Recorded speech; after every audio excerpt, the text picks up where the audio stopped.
عودة مرة أخرى أعزائي مشاهدي ومتابعي قنوات أون تايم سبورتس لنهائي بطولة أفريقيا 35 رجال للهوكي بين فريق الشرقية والطائرات، والنتيجة 1 الشرقية 1 الطائرات. طبعا الشرقية فاز يعني بطولاته عديدة، 27 بطولة أفريقية من 34 بطولة أقيمت حتى الآن، و33 دوري عام مصري من 38 دوري أقيم حتى الآن. واول بطوله دوري كانت اقيمت عام 1984 موسم 84 85 وفاز بيها نادي اتحاد الشرطه الرياضي. وبعد كده يعني الشرقيه فازت باعوام كثيره، والشرقيه فاز ببطوله مصر 9 مرات والسوبر المصري 5 مرات. ونشوف الهجمه دي، حماده الدفاعات الشرقيه وبياخدها لكن فاول لصالح الشرقيه. والسوبر المصري فاز الشرقيه 5 مرات من 7 مرات اقيم حتى الان. طب بطولات فريق الطائرات، فريق الطائرات يعني عنده ذخيره من الناشئين الاقوياء، وحاصل على لقب بطوله افريقيا رقم 32 اللي اقيمت في اكرا في غانا، وحصل على بطوله كاس مصر 5 مرات اعوام 2006 و2009 و2011 و2017 و2019، وحاصل على الدوري المصري وحاصل على السوبر المصري مرتين. وادي فليك يوصل ضرب الجانب لموكشا، موكشا بينزلها الاشرف. يعني فريقين كبار جدا بينافسوا على كاس البطولة الافريقية الخامسة والثلاثون. حمادة عاطف بيلعب الكورة تطلع تتخطى الجميع وتطلع ضربة حرة لصالح دفاعات الطائرات. وطبعا جمهور غفير من هنا او هنا. الشرقية بأسرة الهوكي كلها متواجدة، ومجلس الإدارة الشرقية متواجد، والجماهير اللاعبين وأهالي اللاعبين. وادي عمرو الهادي نزل اهو، كان لاعب في فريق الصيادين وبعدين راح ايسترن كامباني وبعدين راح الزمالك ورجع تاني محافظة الشرقية وبيلعب دلوقتي للشرقية. كان فاز ببطولة افريقيا معاهم السنة اللي فاتت في ملاوي، وقبليها في كينيا برضو فاز ببطولة افريقيا كان مع الزمالك في كينيا وفاز بالمركز الخامس. والسنة اللي فاتت اتنقل للشرقية وفاز بالمركز الاول. وتاني الطائرات بتحاول لكن بسلكة كده تيجي في مضربه وتبعد. وادي حمدي بيعمل كده نغز كده بالمضرب وياخد فاول الطائرات. مناشي من زيمبابوي بيحسب فاول. وادي محمد نصر بيلعبها ناحية اليمين لحمدي رقم 7 اللي جاب هدف عالمي امبارح، يعني في مباراة كده يعني يوم الاربع كانوا بيلعبوا فريق اليونايتد ستيتس انترناشونال ان كينيا، وجاب هدف عالمي الهدف الاول ليه محمد حمدي. كان يعني عملها سكوب كده وهو بيقع من فوق الحارس. عبد الله زين بياخد الكرة وبيعدي بيعمل الكرة من بين رجلين لالا بطريقة كده جميلة. وعمرو الهادي اللي لعبته اللي بيهوش كده ان هو بيشوط وخد فاول. واعتراضات من لاعبي الطائرات وبيدخلها جوه الدايرة عبد الله اللي والده موجود في المدرجات. احمد زينهم لاعب اولمبي، لعب اولمبياد 2004 في اثينا، جاي ازر ابنه، كان لاعب في فريق الصيادين بمحافظة الشرقية. تاني محمد نصر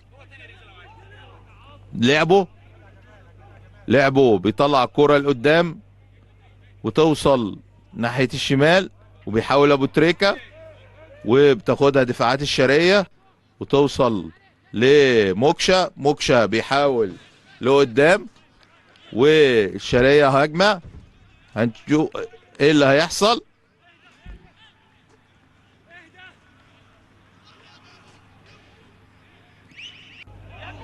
وفرصة تضيع من نادي الشرقية توصل لحسام رجب وبينزلها توصل لسلكة في الطائرات على اليمين لحمدي. حمدي بينزلها لمحمد نصر. محمد نصر صاحب الهدف الاول لفريق نادي الطائرات، وبيحاول وبيخش جوه الدايره، لكن دفاعات الشرقيه حماده عاطف بيستخلص الكره وتوصل لاشرف سعيد. اشرف سعيد بيلعب كده، بيحاول يطلع لقدام ومعاه حمدي، بتطلع لغنيم وياخد فاول غنيم، فاول لصالح غنيم، محمد غنيم باك ليفت الشرقيه.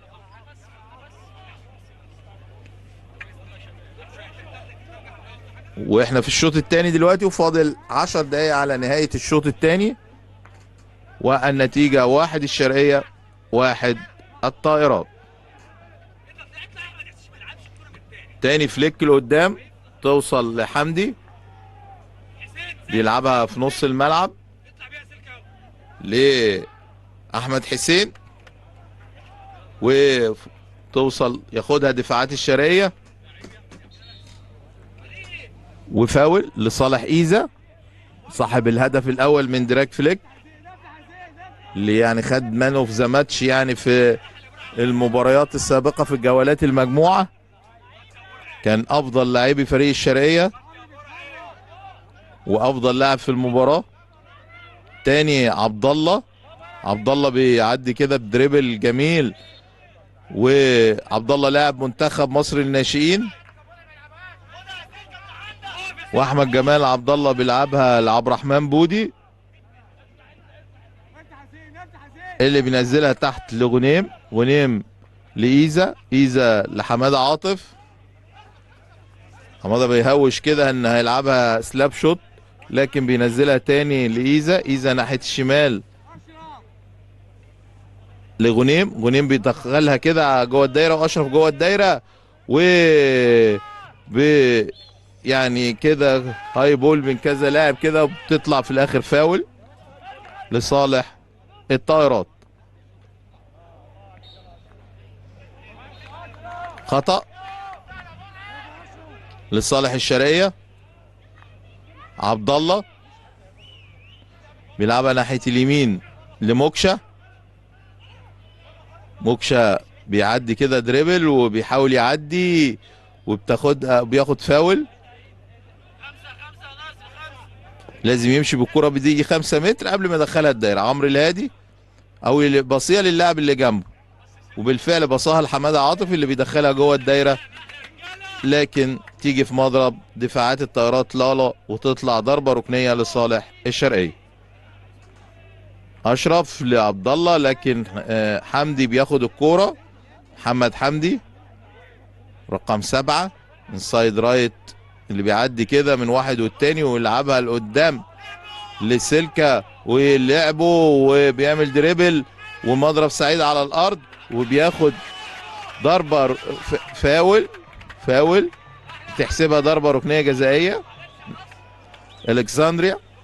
الضربة الركنية الجزائية الثانية لنادي الطائرات، وادي واقفين اهو مع بعض بيحددوا كيفية خطة يعني اللي لعبها، تكتيك للعب الضربة الركنية الجزائية دي،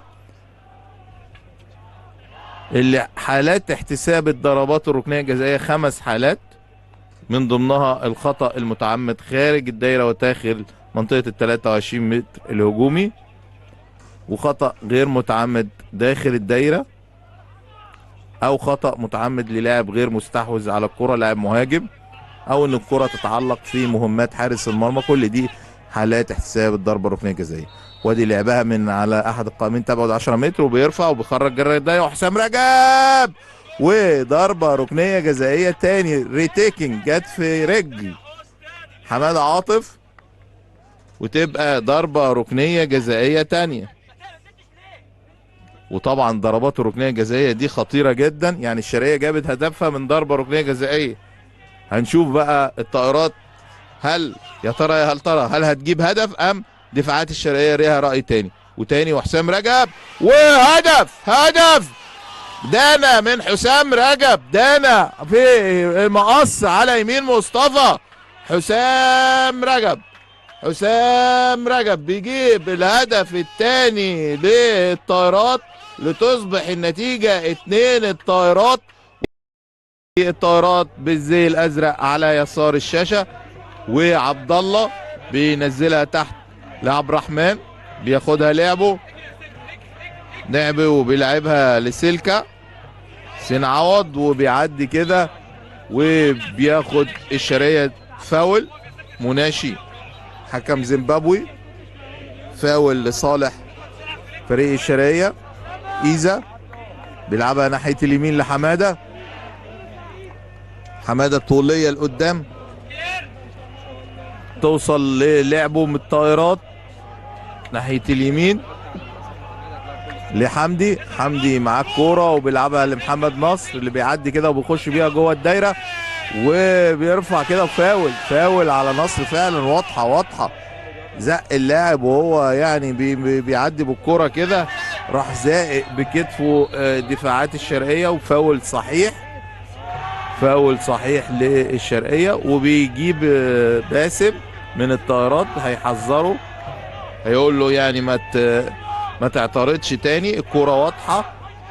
مناشي من زيمبابوي حكم بروميسنج، واداله كارت اخضر لان هو فعلا يعني هو حكم ممتاز، شاف الكورة وحسبها صح، فجابه وقال له هي واضحة يعني للجميع اجنست على مهاجم محمد نصر. وتاني الشرقية توصل لأسامة، أسامة بيلعبها لأشرف ناحية الشمال، بتاخدها دفاعات الطائرات. إسلام بيلعبها لسلكة اللي بيعدي كده من إيزا وبيطلع لقدام لبرعي، وبياخد فاول برعي من الطائرات. وادي الكابتن سيد جاب الله مدير فني الشرقية، يعني النتيجة 2 الطائرات 1 الشرقية. ومحمد نصر بينزلها لعبه لبرعي، برعي بينزلها تاني لحسين اللي بيلعبها لعبه، اللي بيلعبها لقدام للالا. لالا بتيجي لحسين معوض، لالا تاني بيرفع فليك، بتنزل كده وتطلع ضربة ركنية لصالح الطائرات.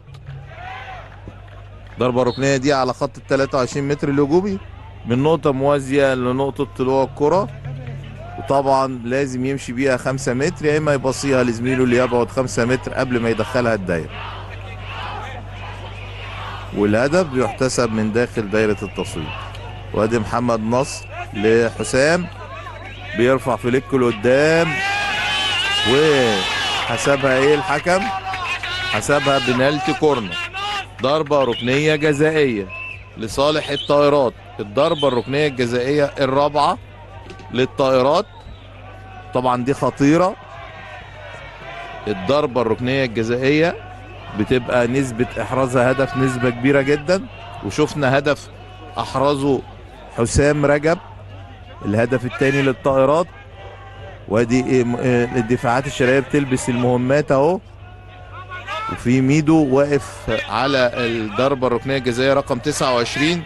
ميدو ده برضو بيعمل دراج فليك، فهنشوف هل حسام اللي هيشوط من الطائرات دراج فليك ام ميدو رقم 29 اللي واقف بلوك اهو. 2 بلوك حسام وميدو، هنشوف واحد منهم اللي هيعمل دراج فليك. ورفعة سريعة ودراج فليك وتاني وتضيع هجمة خطيرة، ضربة ركنية جزائية وبتضيع من الطائرات. وتاني الشرقية بتحاول، عبد الله ناحية اليمين لسعيد كمال لسه نازل، توصل لموكشا، يلا موكشا، وفاول للشرقية، وبيمشي بالكرة 5 متر قبل ما يدخلها، وبنالتي كورنر، ضربة ركنية جزائية. في ضربة على المضرب والحكمة ألكسندريا حسبت ضربة ركنية جزائية. طبعا ضربة الركنية الجزائية دي الثانية للشرقية من بداية المباراة. في ضربة ركنية جزائية جابت منها هدف اللي هو إيزا، أول ضربة ركنية جزائية بنالتي كورنر. وادي الضربة الركنية الجزائية الثانية للشرقية في المباراة. وادي بيلبسوا اهو المدافعين الطائرات، بيلبسوا المهمات الواقية، بيلبس بيحمي الركبة ني، وبيحمي الوجه الفيس بالماسك، وبيحمي الساق بالشنجار، وبيحمي برضه بيلبس قب بيحمي الجذع بيه. فكل دي أوقية. وادي جلافز كمان واقي للأيدي لابسه حسام، وميدو برضه لابس جلافز واقي للأيدي. وحارس المرمى بقى لابس أوقية جامدة جدا بتقي جسمه من أي كورة بتبقى قوية. ورفع اهو واختاروا إيزا، وتصويبة حلوة وصدة أحلى من إيزا، وصدة جميلة من محمد مصطفى حارس مرمى الطائرات اللي يعني زاد عن مرماه بهدف محقق. وتظل النتيجة 2 الطائرات 1 الشرقية. محمود حسين اللي واقف، محمود حسين هو حارس مرمى الطائرات. وتاني إيزا بينزلها لتحت لغنيم، غنيم لإيزا، وبيعمل دريبل كده لكن بياخدها لعبه، بياخدها إيزا تاني بفدائية كده وبيدخلها جوه الدايرة. يا ودفاعات الطائرات بتحاول تطلع بالكورة لقدام، وفي صفارة من الحكم.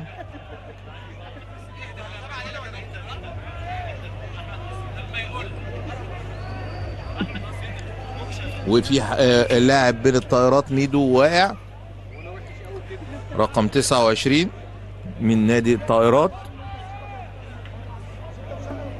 طبعا لو الطبيب نزل بيطلع بره دقيقتين، لكن ما نزلش الطبيب فبالتالي بيبقى زي ما هو في الملعب.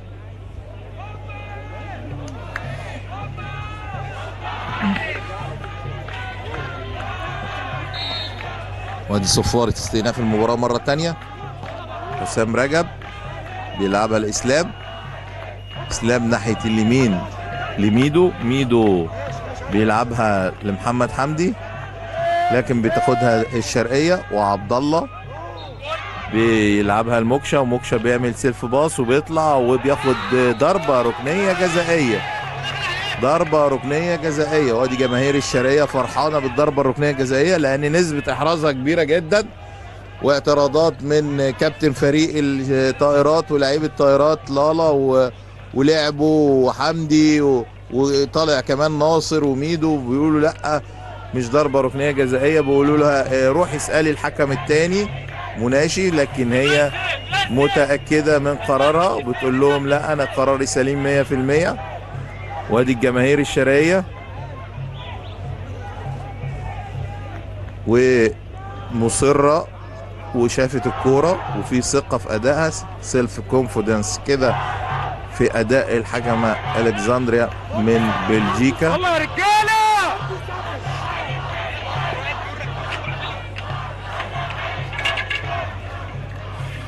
وبيلبسوا له أوقية بقى لمدة 40 ثانية، بيبقى بيلبسوا فيها الأوقية، ولبسوا فعلا الأوقية فيها 40 سكند.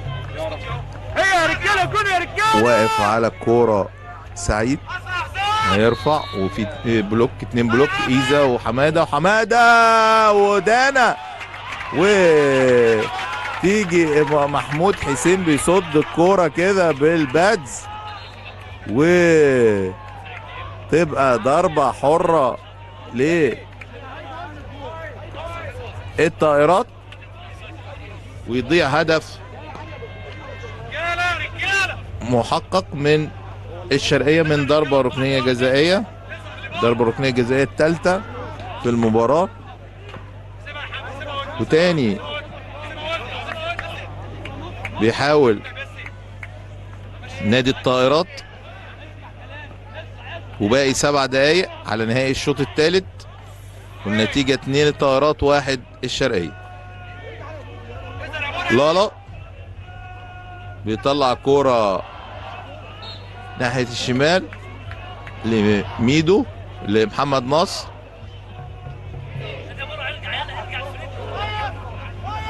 وادي الكابتن محمد الدش مدرب الفريق، وبتخش جوه الدايرة وبتطلع ضرب الجانب للطائرات.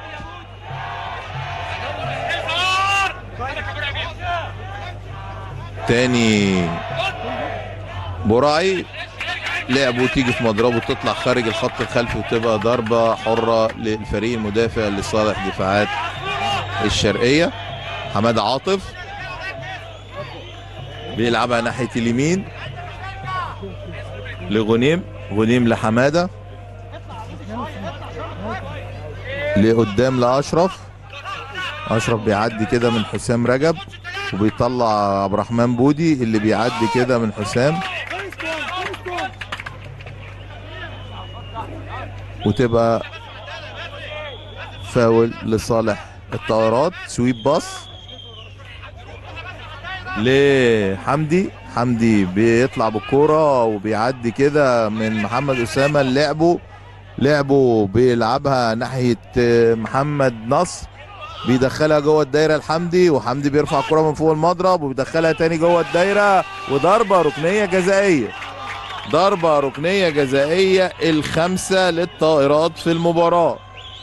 ودي طبعا استياء من سيد جاب الله مدير فني فريق الشرقيه، يعني ضربه ركنيه جزائيه وفرقته مغلوبه 2-1، ودي خطره وممكن يعني بنسبه كبيره احرازها هدف. و40 ثانيه الوقت واقف، بيلبسوا فيه اللعيبه المدافعين الاوقيه سواء ماسك او جلافز او كب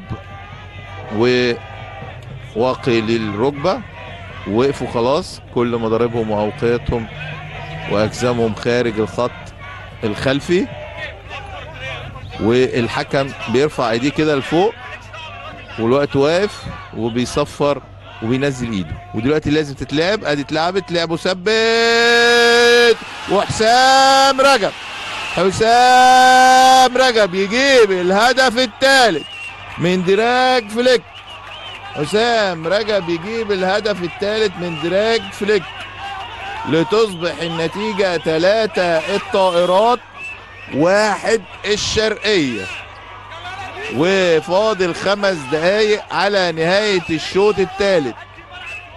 حسام رجب رقم 10 بيجيب الهدف الثالث للطائرات، لتصبح النتيجة 3 الطائرات 1 الشرقية في نهائي بطولة أفريقيا رقم 35 رجال. وفاضل 5 دقايق، وطبعا مدرب الفريق الشرقية بيقول للاعيبته اهدوا، يعني لسه بدري على نهاية الشوط الثالث وفي شوط رابع كمان، والهدف في رياضة الهوجي بيجي في جزء من الثانية.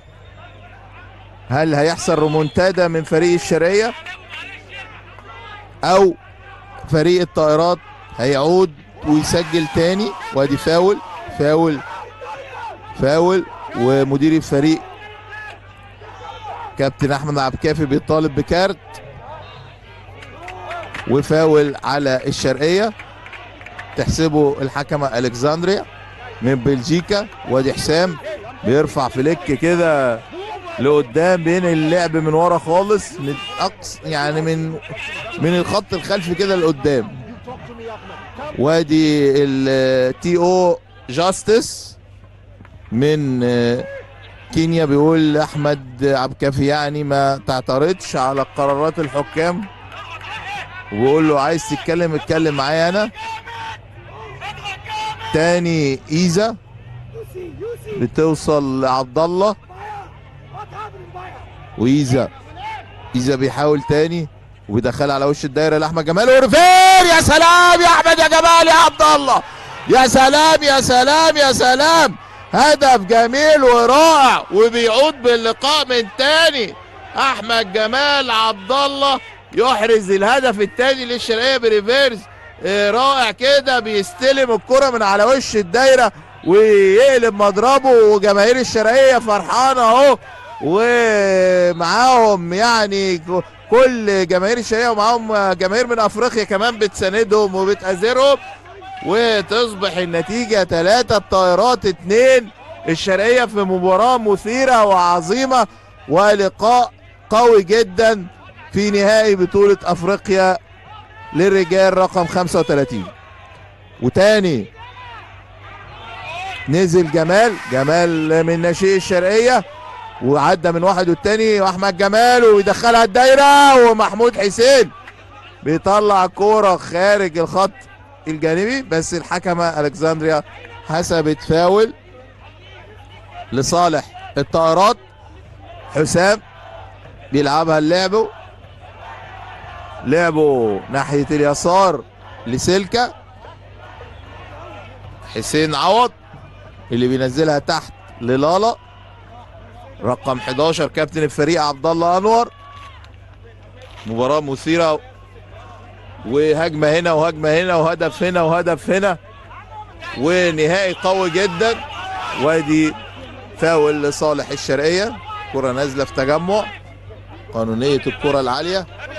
ايزا اللي احرز الهدف الاول من بنالتي كورنر، وفاضل دقيقة و40 ثانية على نهاية الشوط الثالث، والنتيجة 2 الطائرات. وادي مدرب الطائرات كابتن محمد الدش، والمباراة على صفيح ساخن والملعب كله مكهرب، كل الملعب مكهرب.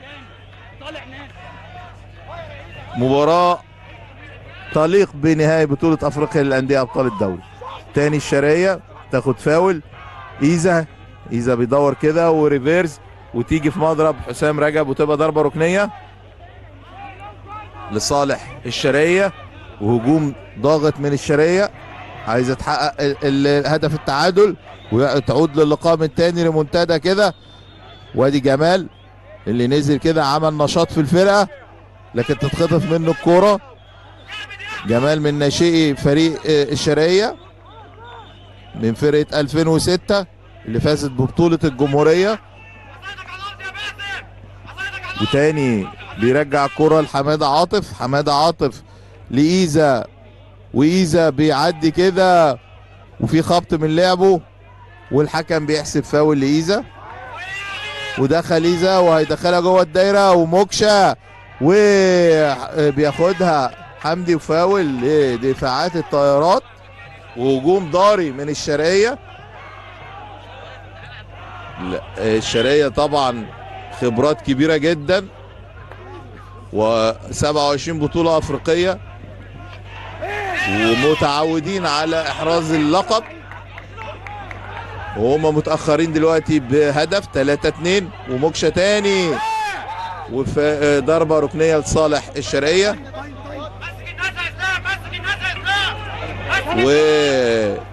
وتاني طائرات بتاخد الكورة. حمادة عاطف بيدخلها لمحمد أسامة، وفي لاعبين واقعين في الأرض من الطائرات، وتاني بيحاولوا إسلام واقع في الأرض وبيدخلها جوه الدايرة، وأحمد جمال عبد الله وياخدها، وضربة ركنية جزائية حسبت الحكمة الكسندريا، ضربة ركنية جزائية. وإسلام بيتألم. أهم حاجة الفير بلاي يا شباب. هنشوف إسلام في إيه بالظبط، في إصابة عند إسلام والطبيب نزل له. سلامات، هل في شد في العضلة؟ والتلج حط له ثلج في العضلة. شكله جاله كده شد في العضلة الخلفية، ويعني ضربة ركنية جزائية كده للشرقية في وقت عصيب جدا. يعني خلاص فاضل ثواني وينتهي الشوط الثالث، والنتيجة 3 الطائرات 2 الشرقية. أحرز أهداف الطائرات محمد نصر هدف، حسام رجب ضربة ركنية جزائية هدف، والهدف الثالث حسام رجب من ضربة ركنية جزائية. وأحرز أهداف الشرقية إيزا هدف من ضربة ركنية جزائية، وأحمد جمال عبد الله من فيلد جول من هدف من داخل الملعب بتصويبة رائعة بالريفيرز. وادي إيزا اهو هيستعد برضه، هيعمل دراج فليك، هنشوف هو ولا حمادة عاطف، يعني الاثنين عندهم مهارة الدراج فليك. وفاضل يعني موكشا بيسأل على الساعة اهو، فاضل قد ايه؟ فاضل قد ايه على الشوط الثالث ونهايته؟ هنشوف يعني مباراة من نار كده. طبعا لو انتهت المباراة بالتعادل بنلعب حاجة اسمها الشوت اوت كومبيتيشن، الضربات الترجيحية. الضربات الترجيحية دي من على خط ال 25 او يارد اللي هو ال 23 متر الهجومي ده، بيقف عليه اللاعب المهاجم وبيبقى هو امام حارس المرمى في 8 ثواني. يا اما اللاعب يحرز هدف في ال8 ثواني دول، يا اما حارس المرمى يستخلص الكوره، او اللاعب يشوط الكوره وتطلع خارج الفريم خارج المرمى. وخلاص يعني ده اخر ضربه ركنيه جزائيه. وهنشوف بقى ادي دفاعات يعني فاضل 20 ثانيه على نهايه الشوط الثالث، و3 طائرات 2 الشرقية. واقف 2 بلوك حماد عاطف وإيزا، واترفعت وتمر كده من أشرف ما تتثبتش، وتاني جمال وبيشوطها وتيجي في مضرب دفاعات الطائرات وتطلع ضربة ركنية بنالتي كورنر، ضربة ركنية لونج كورنر.